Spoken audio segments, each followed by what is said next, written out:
My mother had a way of dodging the hardest conversation of all. What would happen if she ever had to leave her home for a facility like an assisted living or nursing home? She'd say things like, "You cannot let that happen, ever." Or she'd change the subject entirely. Or she'd tell me, "We'll cross that bridge when we come to it." For years, I thought I was asking because I wanted to understand her more. And now I realize I was asking out of my own fear and uncertainty, not out of an attempt to actually hear her. My guest today, Tami Calais, has spent 16 years in senior living, watching families wait for the driving to get worse or for the falls to keep happening, for the memory to slip further, hoping the conversation would just somehow get easier if they just waited a little longer. Spoiler alert, it doesn't. She helps adult children start that conversation now with confidence and without losing themselves in the process. And it starts with something most of us were never taught: how to ask instead of tell. Hi, my name is Jeanette. I'm the founder of The Self-Caregiver. I cared for my own mother for several decades, and now I help caregivers set boundaries and use simple tools that make care and life easier so they can feel good, not guilty. Welcome to the podcast, Tami. Hello. Thank you so much for having me. I'm so excited to be here. Yes, I'm so excited to have you too. We already talked offline for like 30 minutes. I should have recorded that conversation too, but here we are. We're getting started. And let's get started with your own connection to caregiving. You're a little bit different than some of my guests, but you do have a connection. You've said that being a mom of 2 toddlers often feels like its own form of caregiving. Totally relate. And the through line actually goes back further, though, to 2010 when you started working in a senior living capacity. So can you walk me through that a little bit? Well, yeah, I started working in senior living communities up in 2010. And at first, I got the job and I was like, I don't know if this is going to be a fit for me. But honestly, I started working there and I fell in love with it. Like talking to senior citizens every day and hearing their life stories, and then honestly gleaning their wisdom just brought me so much joy. It was amazing. But I did that for quite a few years. And then I ended up working on the corporate side of things. And I started learning this skill set called motivational interviewing, which really had me entranced because it is an altruistic way of being with people, not just communicating, but how we show up. And I love that. And I saw amazing outcomes when it came to having these conversations with senior citizens. And so I ended up diving into that a little bit deeper. And then fast forward to 2022, I ended up just taking a little break because I had 2 kids at home. And that brought me to my caregiving story. And, when I was working in senior living, I had so much sympathy and a little bit of understanding of the caregiving process for family members. But it wasn't until I became a mom that I just always have this gut check in my stomach because I think about how exhausted and tired and depleted I am as a mom to 2 toddlers. And every time I feel that way, I also think of senior citizens, specifically spouses taking care of a loved one with dementia. And I go, wow, every single night I put my kids in bed and I at least have, a 10-hour respite to sleep and take care of my body. And these caregivers don't. They are still worried about their spouses leaving the house or, turning on the stove or getting into something or not sleeping. So they don't sleep. And long story short, it just has given me this massive amount of respect and empathy for these caregivers because it's a lot. Well, and you talk about spousal caregivers, which is certainly a huge chunk of caregivers. But then there's also the ones that have 2 toddlers at home and also are caring for parents or helping their dad take care of their mom or whatever. And so that is even that added pressure. And a lot of times people just are not aware before they experience it exactly what their body is going to go through. It's just, and their mind and their emotion. Yes. I mean, the lack of bandwidth you have, the exhaustion, I think about what you just said too. I have 2 toddlers. If I was in the middle of a crisis with an aging parent, gosh, I think I might lose my mind. It's a lot. Yeah, it is. It is. So you've already mentioned this a little bit, but we're going to dive more into the concept of motivational interviewing. So you spent time in senior living. How did you learn more about it? How did you encounter motivational interviewing? And then how did that change how you saw every hard conversation moving forward? Well, first off, I learned it doing senior living sales. So I was helping people come into the community. And the company really started doing it because they were like, we don't want people to move in and then move out. Like, we want people to actually choose this and be excited about it and empowered. And that just shifted all my mindset and my thought process behind these hard conversations. Because when you enter into them going, oh, I need to get you here, or I need you to do something, that's a very different energy and space than, hey, I'm here to help you uncover your own thoughts and feelings on it. And that just really got me. And the fact that I not only learned it, loved it, but that I started seeing it work in many, many ways was just so powerful to see people going, no, I'm excited about this. I want to do this because of X, Y, and Z versus, oh, I have to move to assisted living. And that's a powerful thing. I also saw it with caregivers too, the family members I used it with, and them going, okay, instead of I have to do this to my loved one, it was like these are the reasons why this is going to bring joy or it's going to help them. And so it just kind of shifts the conversation from a pushing method to more of an asking and drawing out method so people can hear their own words on change rather than persuading and convincing people to change. Well, and I think too, with, like with my mom, and, she got sick when I was little. So I was hearing from the time I was a child, never let me go into a home, never let me go into a home. It was like something that she said on repeat for 35 years.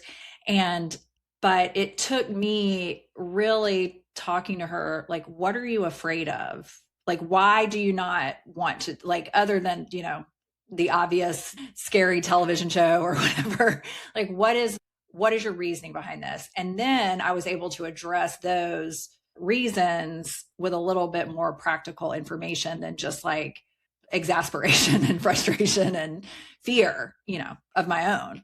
So yeah, I can definitely see how that would help. And those conversations are really hard because people are stuck in their own heads with their own fears.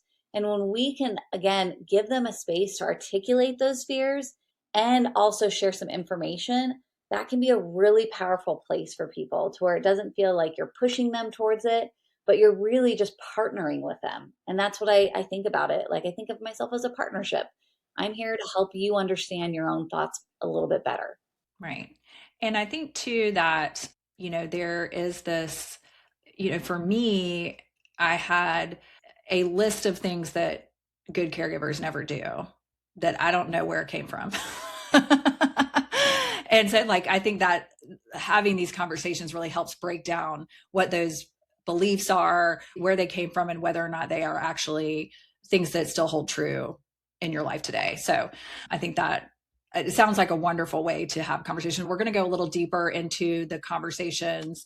You've told the story of a man named Steve who sat with you and cried on your shoulder while he was having to make one of the biggest decisions of his parents' lives. Can you tell us a little bit more about that story? Well, so first off, I want to start with this is kind of my why. This is what drives me because I was 27. This was a 40, probably 43 to 45-year-old man that came in. So this was about the fall of 2014-ish, I think. And he had come in to tour the assisted living I worked at for his aging parents. His aging parents had a little bit of memory loss. And so he was trying to be proactive and see what's out there. So we looked around the community, we talked through some options. And then at the end of the tour, I gave him some information and he went home, like so many tours do. And about a month later, he called me in an absolute crisis. He called me because he was like, my parents got into the car like they always got into the car on their way to the grocery store, a drive they had done thousands of times before. But on that drive, they got lost and they got confused. They ended up driving 8 hours away to the Blue Mountains and were found alive by a park ranger there. They were disoriented, so confused, and very dehydrated.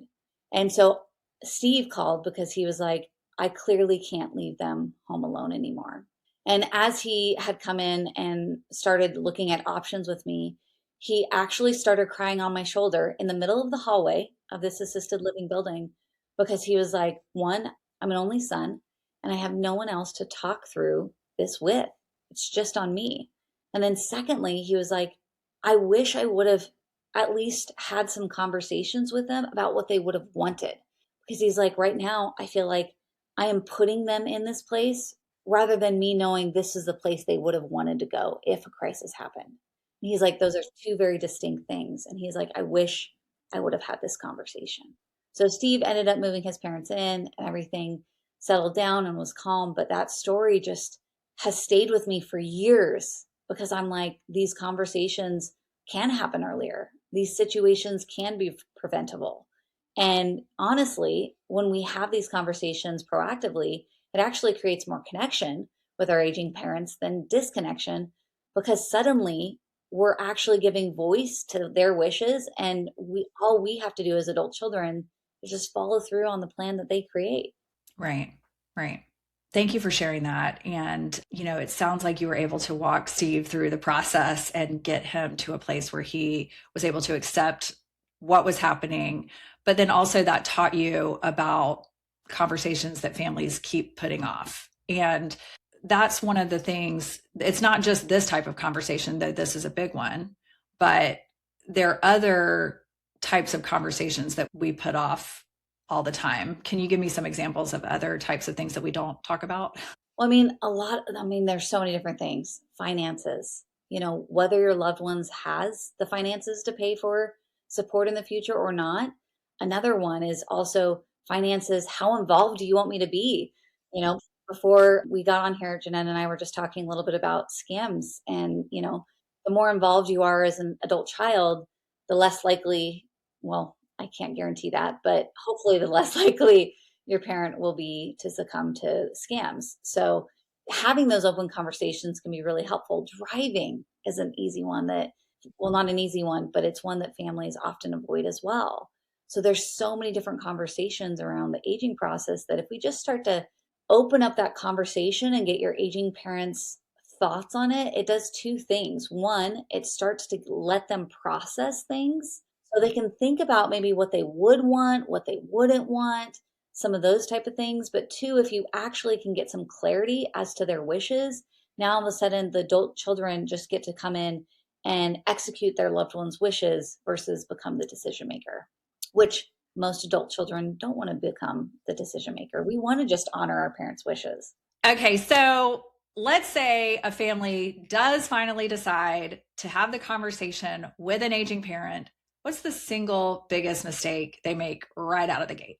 Oh, most families start with solution forward conversations or agenda forward conversations. Mom, we need to talk about assisted living. Mom, we need to talk about getting in-home care. Mom, you're not safe to do those things. When we start the conversations that way, we are just asking for resistance, if I'm being frank. We are asking them to defend themselves and why that solution is not going to work for them. So that's the single most common way that we are setting ourselves up for unsuccessful conversations is by starting solution forward. I want to talk about assisted living. That is so interesting. It's like obvious when you say it. Like, of course, we're like, you need to stop driving. You need to go into assisted living. When really there's another option. And so you talk about feelings forward instead. So tell me what feelings forward looks like instead. If solution forward sounds like, Mom, you need to move, what does feelings forward sound like? So feelings forward is stating whatever concern you have neutrally as possible. But I want to also, side note, you have to do a little bit of prep work in yourself as well. If you show up rushed or, busy, or I've got to have this conversation in 5 minutes, or, I'm stressed because my kids are talking in the background. Like if you're not in the right place to have this, it's not going to go well as well. So you have to start in a calm, regulated state as well. And it's just stating whatever concern you have up front neutrally. Like for instance, my main example, again, working in an assisted living, I actually had this story happen quite a few times, but people would fall in their garages and maybe fall and wait 24 hours before someone would find them. So a situation like that, I would say, yeah, I'm curious, or I'd start with, you fell last week in your garage. How do you feel about that? So we're just stating whatever the situation was and asking their feelings. And this does two things. One, we are acknowledging the elephant in the room by stating it. And when we state it neutrally, hopefully we're not giving weight to either side of too much concern or, just, You fell in the garage. yes. And this is where tone of voice matters. And this is where whether we're regulated or not matters. There's a difference between, yeah, you fell in the garage last week. How do you feel about that? And you fell in the garage last week, Mom. How do you feel about that? Like, My face I would have to really work on my face because I would have like big bulging eyes and like exasperated. it's easy for us to do because we care and we want them to be safe. But if we're going to open up a safe space for them to explore it, we can't have those emotions in the room. So we have to state it neutrally and ask how they're feeling. And when we do that, it does two things. If they start to open up, we start to get an idea of their feelings on it. But if they stay closed off, it also cues us that maybe they're not ready to talk about it. And they're not ready to talk about it could mean multiple things. Maybe they don't feel safe. Maybe, we are showing up a little bit more rushed and dysregulated and not quite ready to listen. Or maybe, they're just feeling overwhelmed in that moment, because people are allowed to say, wow, I'm not okay to talk about this right now, but maybe in 10 minutes or maybe in an hour. Give me a second to process. That's okay too. But it does tell us something whether they talk about it or not immediately, which is helpful. And also, you are indicating this even though you didn't call it out right, but this conversation is not one conversation. It's a lot of conversations. So I mentioned at the beginning of the show, my mom had several tricks up her sleeve to get us to not continue talking about what would happen if she couldn't live on her own anymore. And that was because we talked about it frequently, especially as, because when you're 9, I was 9, 10, 15, your mom's saying, don't put me in a nursing home. You're like, of course, she'll just come live with me, whatever. It's fine.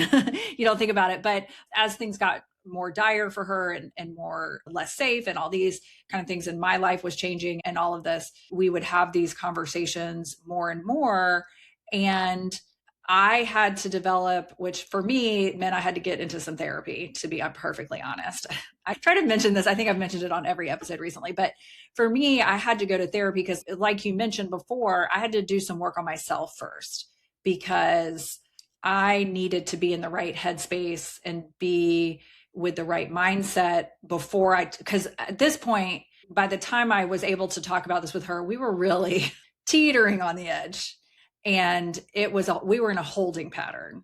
And honestly, people get triggered by other people. So sometimes when you have that dynamic in a relationship, like you said, taking a step back and going, okay, I can't control them, but I can choose how I show up.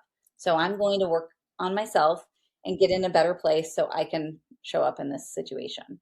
Now, and it was a work in progress. So if you're listening and you're like, I just know that sometimes I would go in with the best mindset ever. And then there would be a slam door at some point. So it's a process, but people like Tami can help, which we're going to get into later, but shift topics a little bit and talk about shifting roles. So this is what a lot of us deal with when it comes to caregiving.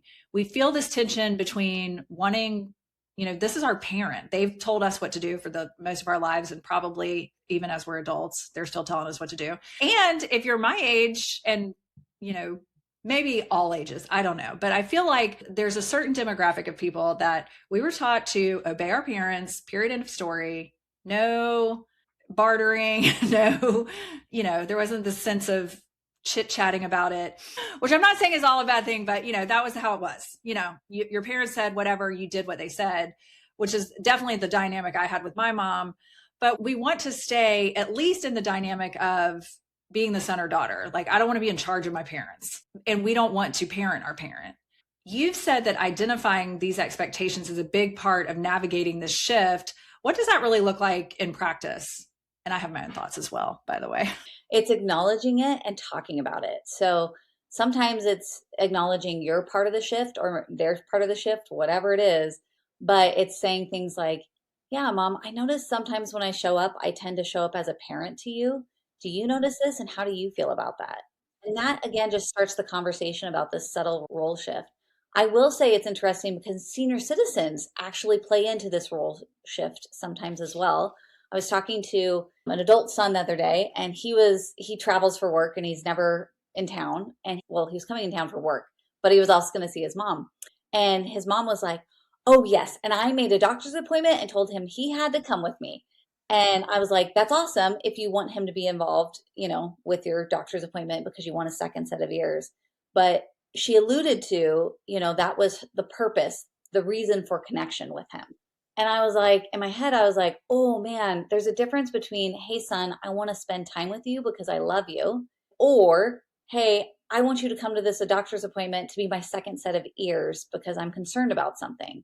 But when you get into the role shift of, oh, I need you to do this just to spend time with me, you are actually creating this accidental role shift as a senior citizen as well. And so when we can acknowledge that as well, it can be really powerful. So even just saying something as simple as like, hey, mom, did you want to just spend some one-on-one time with me? And that's what you're looking for with the doctor's appointment? Or did you actually have a need for me to go to the doctor's appointment? I just want to be clear on what you're hoping for. Oh, that's so good. And I know my mom and we had a miscommunication about that. And it took probably years for us to be able to talk about it or even understand what was happening. But her care needs were so big, and I had my kids and my job and all this kind of stuff. So I was coming in and doing the things I needed to do and, appointment and, all this stuff. And then I would be like, okay, I'll see you tomorrow. And I would leave. And she would say, like, can't you sit down and visit? And I'm like, what are you talking about? I've been here for whatever. But it took me a while to really understand. She knew I'd been there doing the caregiving things, but she also missed the daughter. We're from the South where you sit on the porch and you drink your tea and you visit. So like she was missing that. First of all, identifying that and then figuring that out was how that was going to work. Because really, I didn't have a ton of time. And so our solution was, listen, during the week when I come over, I got to do the things I got to do. We can chat while I'm doing it, but I got to do the things I got to do and go. But on Saturdays, that's our time, And so we were able to, that set an expectation for her, like, hey, she's not gonna be able to visit every single time. She got to do stuff. But also there will be this designated time. And I mean, I did it before she went into the nursing home. And then I did it when she was in the nursing home. Every Saturday I was there, unless I was out of town, unless there was something weird happened. But if it wasn't Saturday, it was Friday, but that was one day a week was the time that we had to just visit. And I didn't do anything I didn't like absolutely have to do. And I sat down and listened. So, but it took years. years. And I also wanted to talk a little bit because I think sometimes we, especially those of us who are parents, before we start taking care of our loved one, once we realize it's going on and we've given in to the fact that we're gonna have to take care of our parents, it is what it is, whatever, we haven't had any conversations, we just flip that switch. And then we expect our parent, like, do as we expect our kids to do. So like, if I tell you not to turn on the stove, don't turn on the stove. Or if I tell you, blah, blah, blah, blah, it's time to take a bath. It's time to, and that is not exactly, there are many similarities between caring for your aging parent and caring for especially a baby, but it is different. And there has, the navigating that part of it too, and not just, having your brain understand this is not just, the roles aren't reversing necessarily, even though it feels like that sometimes. Yes, you're just showing up differently. And that's what I talk about. And we're going to talk about this later, but my hard conversations handled well is just recognizing sometimes how we show up really matters. And when we start to recognize, oh my gosh, I'm showing up as a parent all the time, your aging parent is not getting that connection that they're longing for. I was going to share a story with this, if you don't mind. This side of this, I don't remember if we talked about this before, but I remember seeing this role shift with my grandparents when I was probably 10 or 12. And I didn't fully comprehend what I was seeing until recently when I started like talking about this and talking about the role shift. And I was like, oh my gosh, I saw this. Because my grandparents lived 4 hours away from my family. And so there was a period of time where my mom was having to drive down every Saturday to refill their Medisets, get them groceries, get all the things done that they needed to get done. And then she'd head home. So we'd leave at like 8 in the morning. I'd go with her. And then we'd get there around, noon, spend 3 hours there, and then drive home all in one day. And I remember, again, feeling and recognizing, wow, we used to go to grandma's to like visit and have fun. And suddenly I'm there to do jobs and to work. My job was to take out all the trashes and to vacuum and, do those basic things. And it shifted a little bit my feelings as well about visiting my grandparents. And of course, I love seeing them, but yeah, I wasn't getting the connection that I wanted either. Yeah, my kids, I think they would say, I try not to speak for them because, but I think I definitely noticed a shift with how, because they're, depending on where my mom's disease process was and how the kids were, she was able to spend time with them, or I was able to even drop them off sometimes. But then there became a time where they were like, we have to work, like, it's not fun because we have to do all this stuff. And on the one hand, you're like, you want to encourage your children to be kind and be helpful.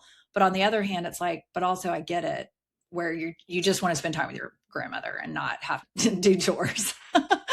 And, like I remember doing chores with my grandmother, but she was doing them with me. So it's, it's kind of, yeah, it was, well, Grandma Blanchard, she had high expectations, but, it was as fun as it could be. And, all that stuff. But yeah, I definitely saw that shift there with them where they stopped being so excited to even go with me. Thank you for articulating that, because I think those of us with children that are dragging our children along, how we show up for them while we're also showing up with our parents is.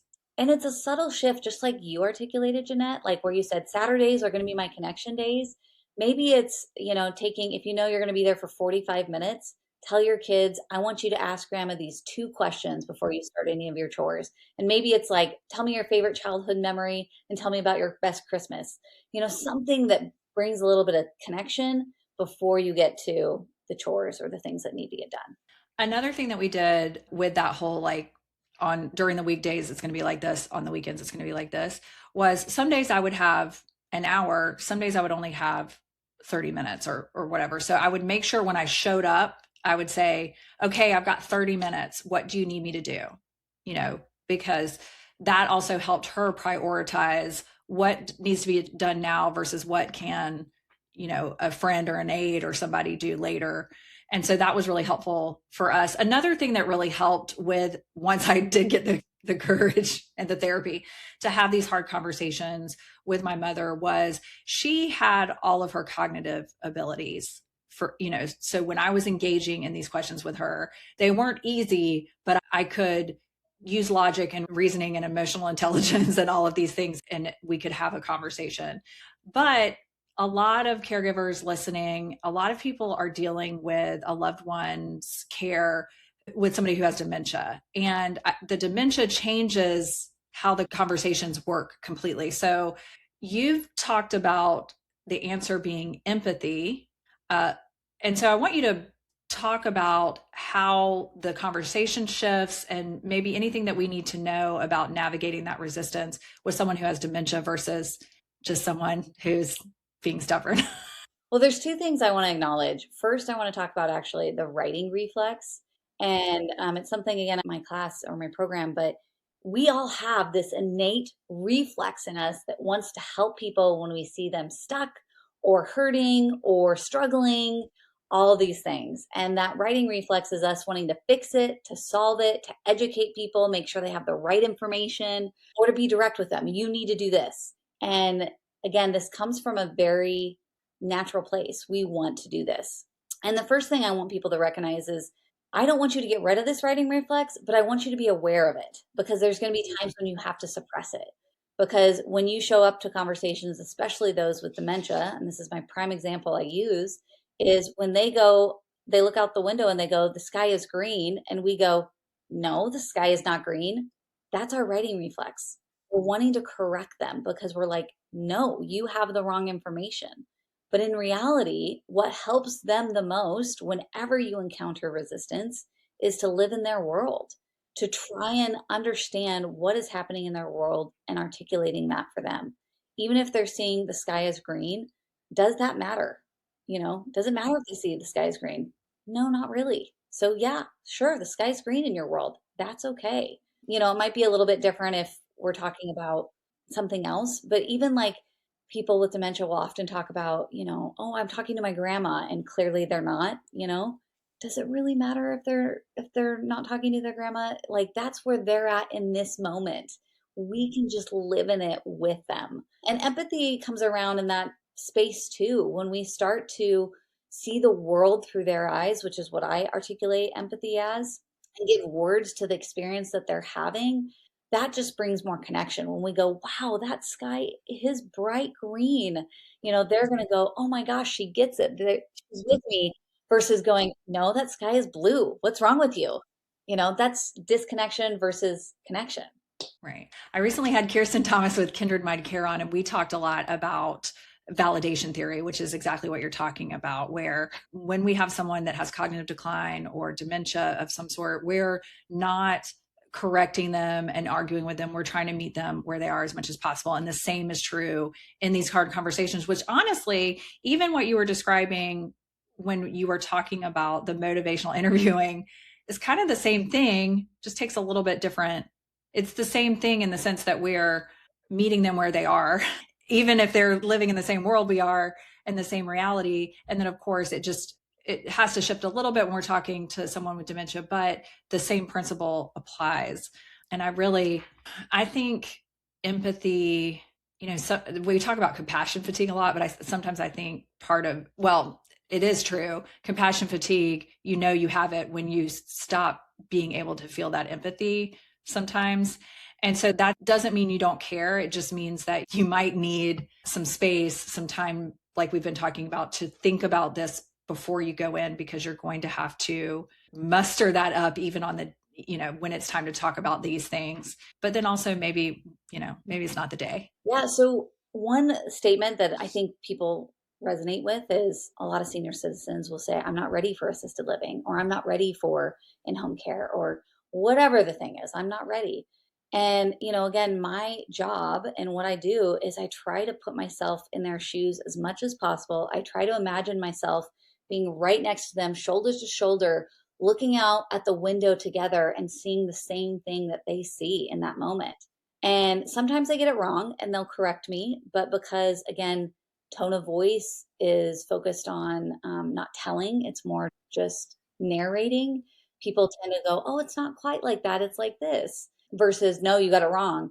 But yeah, so like people in assisted living, people would say, oh, I'm not ready for assisted living. And one of my common responses was, yeah, you look around here and you don't see anyone like you. Are they saying that? No, but they're probably feeling that way, because most people do feel nervous at assisted living because they're like, I'm more active, or, I'm 85, but I feel like I'm 45, so there's so many different things going on in their brain. But either way, they either typically respond with, yeah, I don't see anyone like me. That happened multiple times. Or they say, well, it's not quite that. It's that, I love my house so much, or, I can't imagine moving, or I don't know what to do with all my stuff. Like either way, I'm getting more information about what's actually happening up here by meeting them where they're at and using empathy to get there.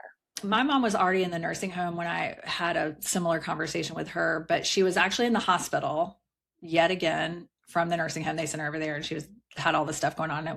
And she had been back and forth to the hospital. And so a lot of the doctors had been talking to me about palliative care or hospice.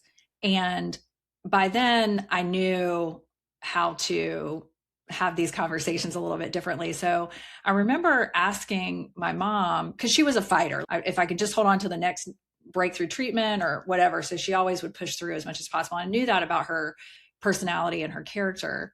So I said to her, gosh, we've had to come back and forth because these antibiotics aren't working and or whatever. And I said, how will you know when it's time to stop? Like, I'm here to support you, but how will you know? And so then we had a conversation about that, because in my head, I'm like, why are we still doing this? But she obviously had a reason. And like I said, she did not have cognitive decline. So we were able to have those conversations, but just opening that up for her to explain to me her thought process, and then I could address it from there, was helpful to me.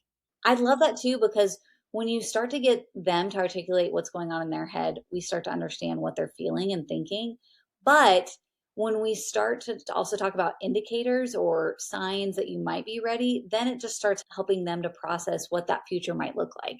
Oh, I'll be ready to stop driving, when I feel nervous driving at night, or when I have a couple fender benders, or, whatever it is. Okay. So This next question is for spousal caregivers. This is something that you talk about, but I have also heard this in my own family, and it broke my heart to see my family member struggling with this. But, when the husband is caring for the wife and says, it's my duty to take care of you. And sometimes that means I'm not letting anybody else help because this is my duty. This is what I promised to do when we got married. How do we work through that in a structured conversation well, two things. How can we help somebody articulate that in the first place? So maybe the husband is just living this, but not able to share it. So how do we do that? And then also, how might we have a conversation or start a conversation about that with the couple themselves? Okay, a couple things. So one of my favorite tools that I love using is called the values cards exercise. You can Google that and find them online if you want to print out your own. I also include that in my program that people can access and use. But instead, my program is actually a worksheet that aging parents can fill out, which is nice. But I really love it because what you're trying to do, what I try to do, what motivational interviewing tries to do is help people think about their values first. And when we start articulating our values and what's most important to us, then our decisions kind of align or misalign with those values. And so when we start the conversation around the values, and actually going back to the very beginning of this conversation, once we get engagement with someone and we ask how they're feeling about a recent situation, then if we can start having a values forward conversation about their value system and what's most important, that's what's going to help everyone feel really good about it. You're helping them to think about their values, and your aging parent is making decisions aligned with their values. So in some cases, allowing the husband to come to the understanding that one of his values is that it is his duty to care for his loved one, that helps him align. Talk me through that a little bit. Yeah. And so from there, after we start to identify that maybe that's his value system, we can start talking about the different ways to take care of someone or to have the duty of taking care of them.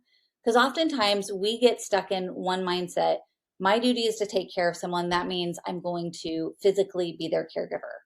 But in reality, if you think about what duty means, that and the different ways that you can take care of someone, what are the different ways that you could, under the value system of being your duty, what are some different ways you can care for your wife still? And when we ask that open-ended question, we'll start to get, oh, well, I might be a caregiver. Maybe it's helping us figure out assisted living before it's needed. Maybe it's hiring in-home care, so we can do that. What we're trying to do is create the conversation where there's multiple options and not just one. Gotcha. Thanks for talking through that, because on the one hand, I understand I have a husband, we have a relationship and I feel duty bound to care for him. He feels duty bound to care for me. But then also we want to have one of the things that I remember thinking about in the case of my mother. So I always also felt duty bound to care for her. My faith system, my belief system supported that. But one of the things I had to come to was my job is to care for my mom, make sure she has the best care possible. And I am no longer able to give her the best care. And that was hard to say, if we were able to hire caregivers or whatever, that I would be able to help others care for her. And then I could, do other types of caregiving things. And even when we brought people in, I remember there were things that they did and there were things I still did. And then I remember when I got fired as the person giving her a shower because one of her caregivers did such a great job. She's like, no more of you. I'm using this person from now on. You don't have to do it. And I'm like, oh my gosh, that was my favorite thing. I loved it. But anyway, yeah. So I think that's a really important conversation to have. And I love how you just broke that down for us. Thank you so much. So we're going to talk about your program here in a minute, because I want you to tell everybody about all of that. But for people listening right now, and they've heard us talking, they're like, okay, now I know this is the conversation I'm supposed to have, but they are dreading it. What's one feelings forward question they could lead with instead of solution that they're tempted to open with? Well, there's so many. It depends on the topic. So let's say the keys. The keys is a big thing. Let's do the keys. Driving? The driving. Yeah. Yeah. I think one of my favorite questions, I just posted this on social media under Aging and Change Coach, so you can check it out.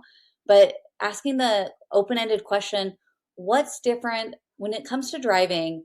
What feels different than it did 5 years ago? And I love that because, again, it's going to go wherever your aging parent takes that question. They can talk about what they feel really good about. 5 years ago, I'm much more patient now. I'm much more cautious. Or they can start sharing concerns. I'm feeling more nervous driving at night. I'm feeling more nervous, being on the freeway. So I really like that question because it can go multiple ways depending on the level of vulnerability that your aging parent is ready to share with you. Love that. Love that. And like we mentioned, you have a lot of resources to help caregivers process all of this stuff and have those hard conversations. Tell me about the caregiver coupon book before we jump into the other thing. Yes, I am so excited. I love this. So I built this. Thank you for giving me the opportunity to talk about it. I built this because if I'm being very honest, even as a mom with two toddlers, I definitely feel like I reached some caregiver burnout and I just was depleted and I felt so alone in that process. And so many caregivers feel so alone and they don't have a support system. Meanwhile, family, friends, all these people want to support the caregiver, but they don't know what to do, which is why I created the Caregiver Coupon Book. It's a roadmap for the family members, the people that want to support the caregiver specifically on different things that they can do to support them. And why this was so meaningful is in my little rut of caregiver burnout, one day a friend randomly stopped by with 2 gallons of ice cream and left it at my doorstep and was like, "Hey, I'm thinking of you," you know. And that just meant the world to me again because I felt like I was drowning. And then another time a friend actually just stopped by for an impromptu visit. She stayed for like 15 minutes. It wasn't super long, but just the fact that she took the time to like come and check in with me meant the world to me. And so the Caregiver Coupon Book is filled with probably like 4 or 5 items that do cost a little bit of money, like, bringing a meal by, but a lot of them are just positive, encouraging things to do, like reminding people of their strengths, your strengths as a caregiver, letting them know that you're thinking of them and that you're there for them, dropping a dessert on their doorstep, like my ice cream, those little things that just let people know they're not in this alone. And as we start to build a little bit more trust with the caregivers themselves, they might start to rely or lean on the family or friends a little bit more to say, yeah, can you watch them for an hour? Or can you do this for me? I used to love it when people would text and say they were going to see my mom and could they take her anything? I was like, always had a list. Always had a list. Because there's always something. Okay, so let's talk about you are launching. You mentioned your program. Is it called Hard Conversations? What's it called? Hard Conversations Handled Well, Aging Parents Edition. Okay. Break it down for us. It's launching on August 13th. Tell us about it and who it's really built for. Update because I'm behind like every entrepreneur. Hard Conversations Handled Well launches September 1st.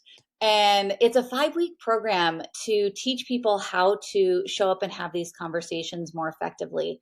I am not only teaching you the communication skills to navigate the roadblocks and the resistance as it comes up, but each week I'm giving you a weekly challenge to get a little bit more connected to your aging parent to have these conversations. So week 1 really is focused on building a safe space and also trusting what you're seeing. I added the trusting what you're seeing for those that are navigating dementia or some memory loss because you second guess yourself quite a bit.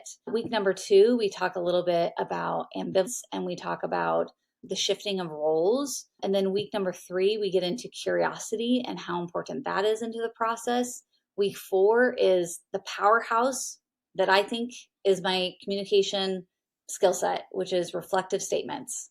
When we ask questions, I want to encourage people to ask questions, number 1, but I want to also talk about a nuance to that. When we ask questions, it creates a mindset for the person that's being asked where they have to go, why are they asking me this? What do they want to hear? And what am I going to say? So it creates a little bit of an obligation when we ask questions.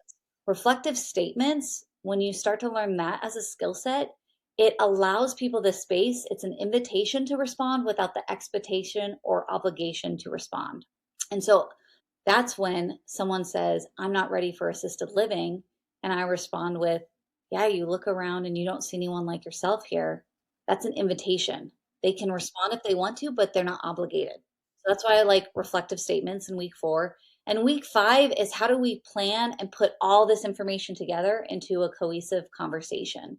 So over 5 weeks, people should be gaining the confidence and skills to handle the different parts of the conversation, but also how to actually start the conversation with what I call the snacks method, which goes back to what you said earlier, that this isn't just one conversation. It's called the snacks method because it's going to be multiple conversations that you're going to have over time that's going to build into one cohesive conversation.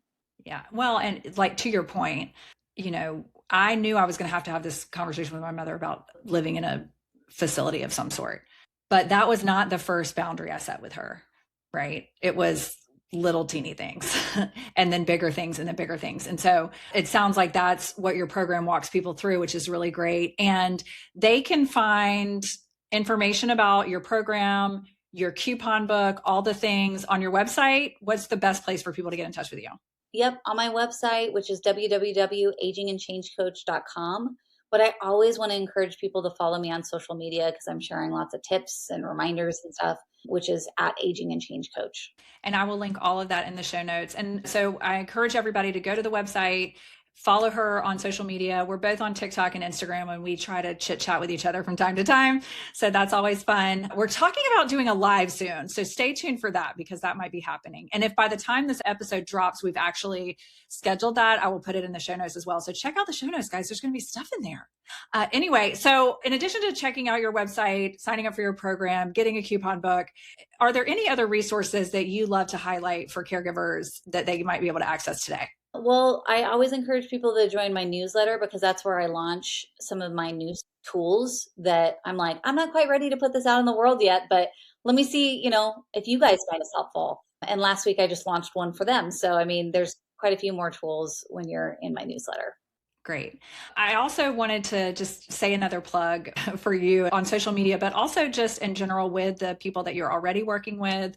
You're very approachable. So, you can reply to Tami's email and ask a specific question. She works with caregivers all of the time. So it's not just a program that's going to give you, information that just looks like it's going to be a comprehensive and something where she gets to know you and you get to understand what she's going through. Would that be a fair statement to say? Also, I'm like a overachiever by heart. So like, as I'm building out this program, what I also didn't mention is not only those are the things that we're covering each week, but we have a live session that's a group session each week. In addition to that, it's an online community that you're going to be plugged into. So to ask questions of the other community members, but you also get dripped some video content every single day as you're in the program. So you're not having to consume it all at once. Well, and that's so great too for caregivers because you can't have something that's only live group sessions or individual sessions, but to have that live component and the community component is so great because as we know, caregivers can always use more community. Absolutely. And your time, you just never know what's going to happen that day. You don't know if it's going to work out. So I get that. Well, Tami, it has been great talking to you. I'm going to have you on again. We've got so much to talk about. Thank you so much. I appreciate you. Thank you so much. Have a great day. If this conversation resonated with you, please share it with a caregiver in your life. And if you haven't already, subscribe to this channel so that you never miss an episode. You can find more resources out in the show notes, in the description, and at JeanetteYates.com. And until next time, feel good, not guilty.